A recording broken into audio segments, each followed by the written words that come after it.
Quando se caminha para o Estado moderno, uma tensão se estabelece, porque o Estado moderno vai emergindo e a primeira forma de organização de Estado moderno é o Estado absoluto. E esse Estado absoluto empodera o rei absolutista como aquele que é detentor do monopólio da jurisdicção, o monopólio da capacidade de dizer o direito. Este é o sentido primeiro de soberania no argumento de Jean Bodin. A dicção do direito é estatal e quem está empoderado para dizer o direito é o príncipe absolutista. Por isso a regra do chamado direito divino dos reis. Onde está o rei, está a lei. Começa então daí essa reivindicação de que só é direito o direito do Estado, de que só o Estado pode dizer o direito, fazendo com que se caminhasse para um afastamento dessa tradição multimilenar, segundo a qual a sociedade estava empoderada para dizer o direito. E agora se empodera o Estado, e o Estado reivindica para si o monopólio da dicção do direito, afastando as formas arbitradas, de dicção do direito tanto quanto possível, e fazendo com que só se batesse à porta do Estado para, segundo o direito do Estado, resolver os litígios. E resolver os litígios era declarar por meio de sentença um vencedor e o outro vencido. E essa tradição se torna central com a afirmação do Estado moderno e com a vitória da Revolução Francesa, que vai caminhar para a codificação do direito através de Napoleão Bonaparte, superempoderando o Estado e o juiz boca do Estado, fazendo com que se criasse, segundo o positivismo, esse argumento de que só era direito o direito do Estado, que direito era aquilo que o Estado declarava direito. E todas as formas de solução dos conflitos, que não aquelas do legalismo, do formalismo, do ritualismo do direito do Estado, estavam, portanto, fora do esquadro, exiladas desse processo, excluídas de efetiva recorrência e vigência como instrumentos de solução de conflitos. Nós, no Brasil, herdamos o direito de Portugal, que tem conexão com o direito germânico e com o direito romano decadencial. E como as ordenações vigeram entre nós, sobretudo no tocante ao livro de direito privado até o século XX, nós convivemos com a admissibilidade nas ordenações filipinas da arbitragem, porque isso vinha de Portugal. E como nós herdamos a ordem jurídica portuguesa, só começamos a construir uma ordem jurídica nacional depois de 1824, quando criamos a nossa Constituição, herdamos, durante a colônia, essa possibilidade arbitrada de solução de conflitos. Estava, repito, nas ordenações filipinas. E quando chegamos à Constituição de 1824, a primeira Constituição do Brasil, ela mesma outorgada, ali se realizou a previsão de que a arbitragem era um caminho para a solução de conflitos. Criando o ordenamento jurídico nacional, chegamos ao Código Comercial de 1850.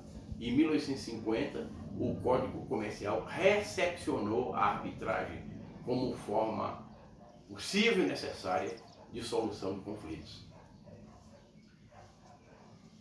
A recorrência real é que era difícil, mas a previsão legal existia.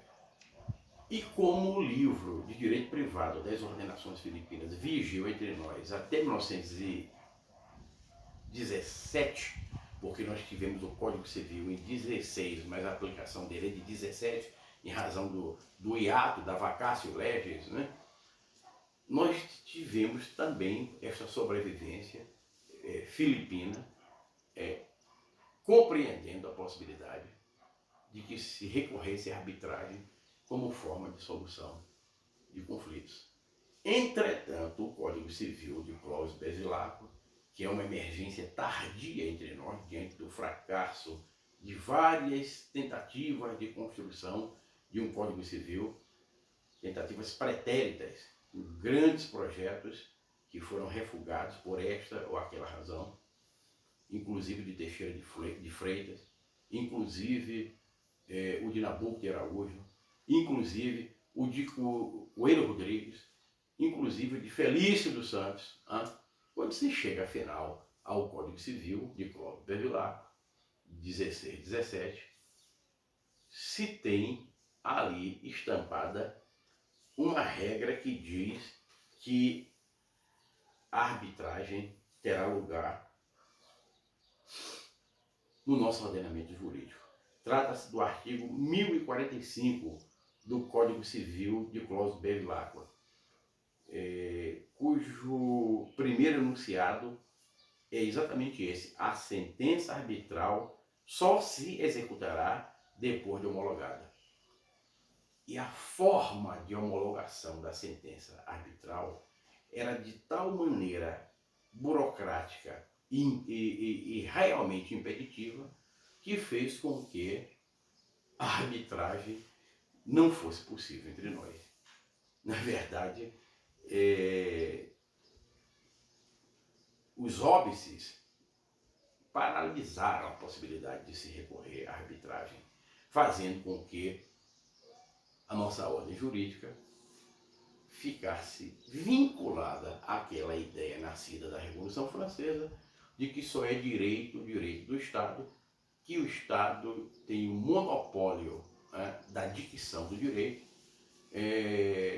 afastando toda e qualquer possibilidade real, prática e concreta de existência de um pluralismo jurídico, empoderando a sociedade para que ela também concorra para a dicção do direito. Ao contrário, o que o nosso Código Civil realmente estabeleceu foi a impossibilidade da recorrência à arbitragem, porque homologar a sentença era, na prática, como que impossível. De tal sorte que nós nos vinculamos a essa visão do Estado moderno, visão monista, aqui também chamada de monoteísta, que terminou por nos associar, século XX afora, a essa tradição kelseniana, essa tradição piramidal do direito, em que se empodera o Estado como senhor do monopólio da dicção do direito. Ora, de que se trata agora? Se trata de compreendermos que, para fora, o Brasil esteve vinculado a direito arbitral, porque as grandes questões de fronteiras, cuja diplomacia vai envolver Barão do Rio Branco, Joaquim Nabuco e, finalmente, já na década de 20 do século XX, Otávio Mangabeira, essa diplomacia de fronteiras vai ser resolvida quanto ao Brasil nas suas tensões com o Peru, com a Argentina, com a Bolívia, com a Guiana Britânica, por meio da arbitragem internacional. São laudos arbitrais que pacificam a questão das fronteiras brasileiras, ao norte e ao sul. De tal forma que para dentro nós negávamos de fato a arbitragem, para fora reconhecíamos a arbitragem, pacificando inclusive nessas questões de fronteira, por meio de laudos arbitrais. Do que se trata na hora que passa no mundo? De uma transição dessa visão piramidal do direito de Kelsen para uma visão do direito em rede.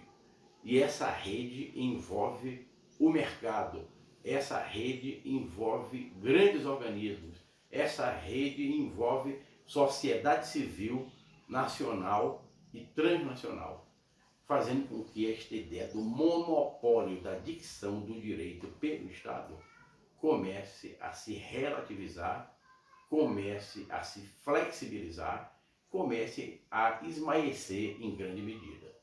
A arbitragem, portanto, está fundada no princípio. Qual é o foro do árbitro? O mundo é o foro do árbitro. Não é um Estado nacional. O mundo é o foro do árbitro. E este árbitro está concorrendo para essa visão do direito em rede e não em pirâmide guardada pelo Estado.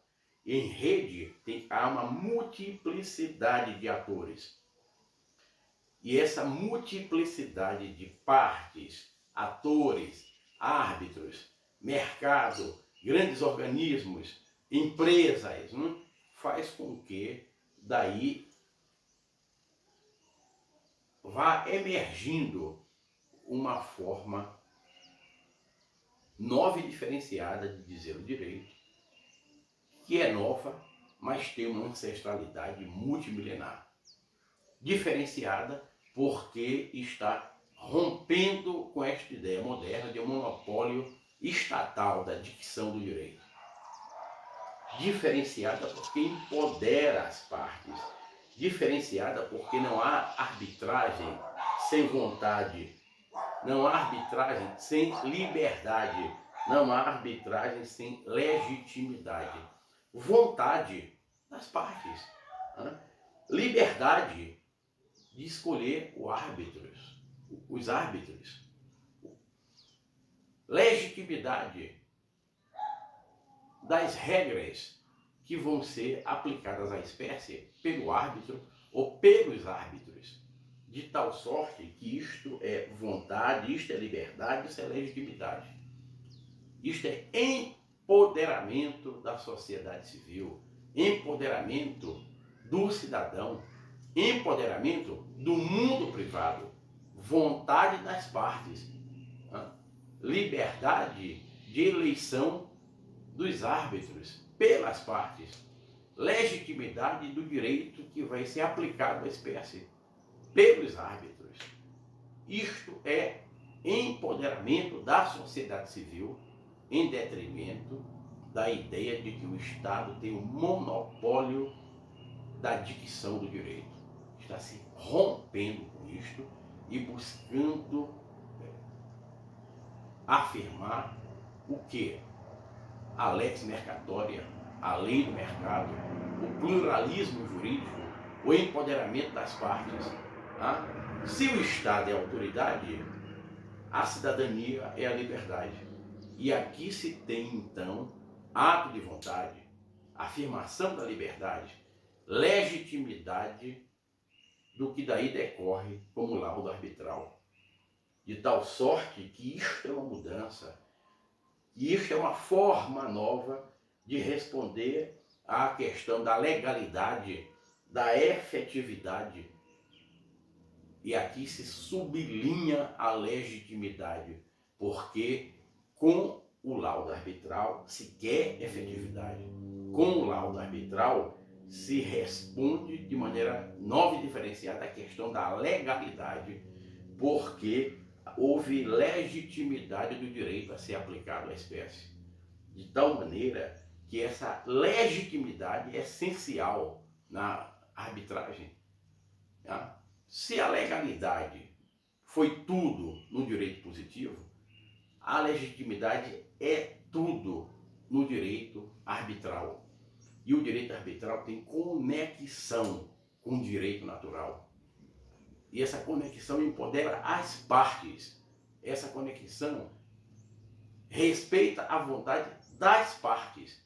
Essa conexão é uma exaltação da liberdade, inclusive no ato de escolher os árbitros.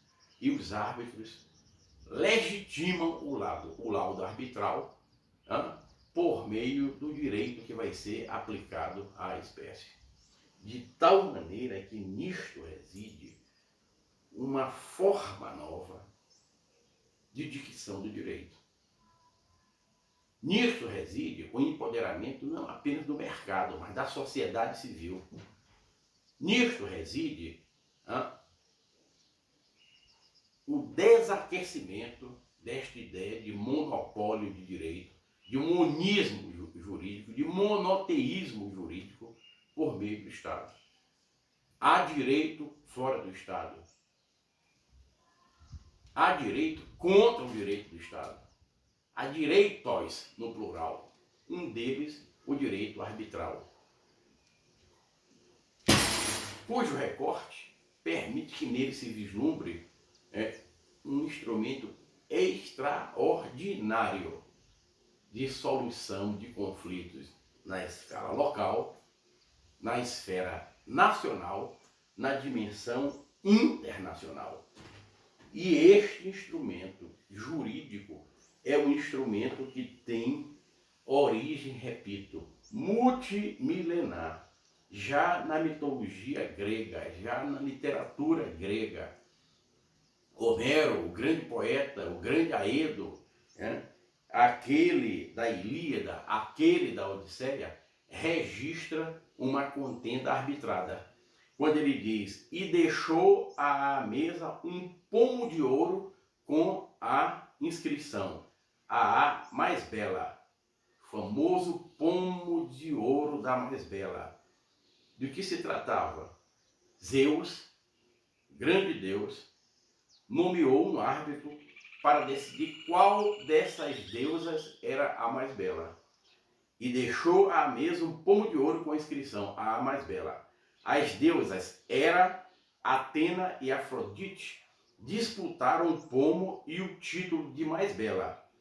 Para não arranjar confusão entre os deuses, Zeus então ordenou que o príncipe troiano Paris, significa dizer um terceiro,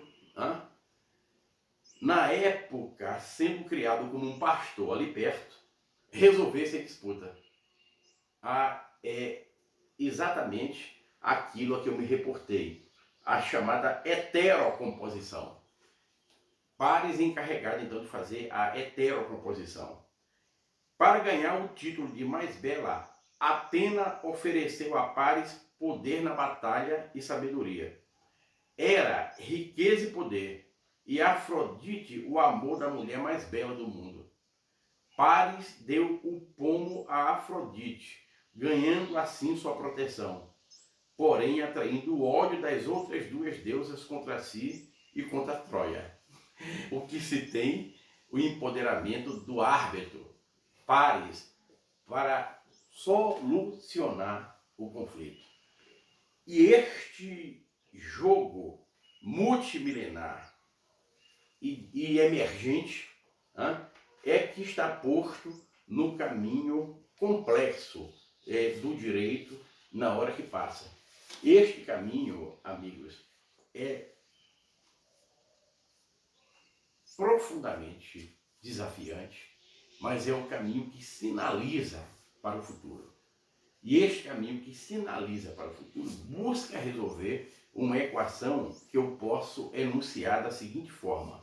Uma norma legítima, mas não efetiva nem legal, não é nada mais que um valor suscetível de inspirar o legislador ou juiz. Uma norma legal, mas sem efetividade nem legitimidade, é uma norma fadada ao desuso. Uma norma efetiva que não é nem legal nem legítima pode ser aquela de uma autoridade de ocupação.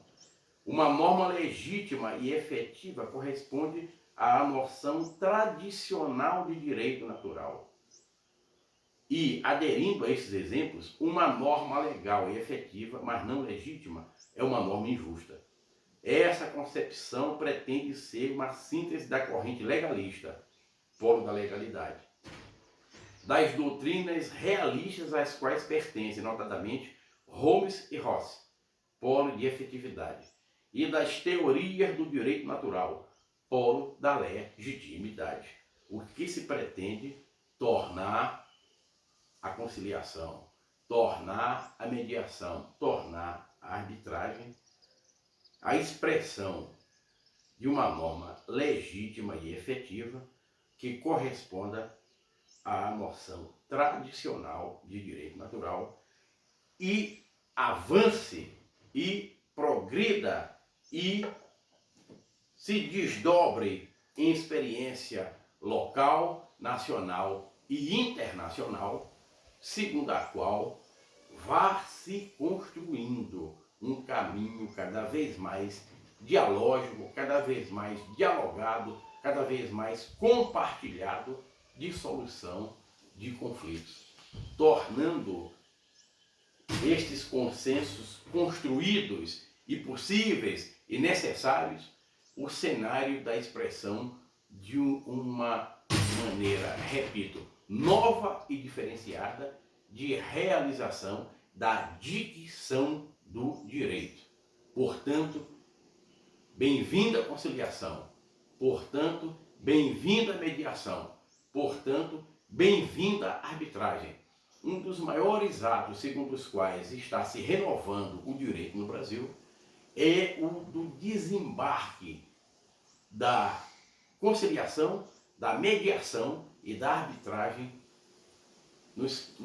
na grade curricular das faculdades de direito, para se criar um bacharel que não esteja preso a essa tradição da litigiosidade e que compreenda que ele pode e deve ser um ator hábil, capacitado, qualificado para intermediar a conciliação, para intermediar a mediação, para intermediar a arbitragem, buscando a melhor tutela jurisdicional, que agora pode ser privada e não apenas estatal, para aqueles que lhe conferem a honra de tê-lo como patrono. Enfim, aos seus clientes. Muitíssimo obrigado. Prazer renovado estar com cada uma, estar com cada um. Marchemos, avancemos, vamos em frente. Muitíssimo obrigado.